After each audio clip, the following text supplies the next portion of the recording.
मुळामध्ये वैष्णवीचे सर्व कुटुंबीय आपल्या जवळचे आहेत, ओळखीचे आहेत, या शहरातले आहेत. तिचा झालेला हा जो काही मृत्यू आहे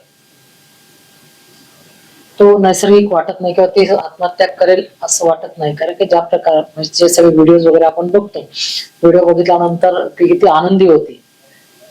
कुठल्याही तरुण मुलीला ज्यावेळेस ती प्रेमात असते त्यावेळेस तिला माहिती नसतं की नेमकं पुढे काय वाढून ठेवते. प्रेम आंधळ होतं आणि आई वडिलांनी एवढ्या हास्य खुशीने तिच्यासाठी सगळं केलं. त्यांच्या अपेक्षाच होत्या अगोने कुटुंबाच्या यांच्याकडनं आणि त्यांच्या अपेक्षांना हे फिट बसत होते आणि म्हणून 2 वेळा तिचं लग्न सुद्धा त्यांनी होऊन दिलं नाही, तोडलं त्यांनी त्या अगोने कुटुंबाने, त्या मुलाने.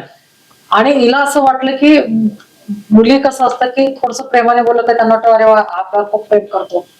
तिच्या लक्षात नाही आलं की त्याचं प्रेम तिच्यावरती नव्हतं ते तिच्या पैशावरती मुळामध्ये. आणि घरच्या लोकांनी जे काही आपल्या मुलीच्या संसारासाठी जे काही चांगलं करायचं असतं ते सगळं त्यांनी करून झालेलं होतं. याच्या उपर सुद्धा तिला ते सुख मिळालेलं नाही.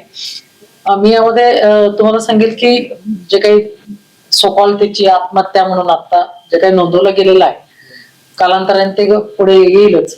19 मारहाणीच्या तिच्या शरीरावरती जखमा आहेत, 29, आणि त्या अत्यंत क्रूरपणे मारल्याच्या जखमा आहेत तिच्यावरती. एखादी कुठलीही वाईट म्हणजे आता इथं आम्ही ज्या काही बसलेलो आहे, किती वाईट परिस्थिती होत्या. आता आमची सगळ्यांची मुलं जवळपास तरुण आहे, सगळ्यांची मुलांची लग्न झालेली आहे. तो थॉट आमच्यामुळे येतो की यांचं आमच्या मागे काय होणार आहे.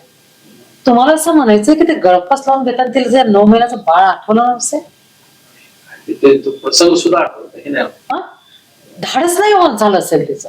म्हणून सुलभाताई म्हणतात त्यामध्ये खूप तथ्य आहे की एखाद्या वेळेस बेहोशी हालतमध्ये असेल, लटकवलं असेल तिला.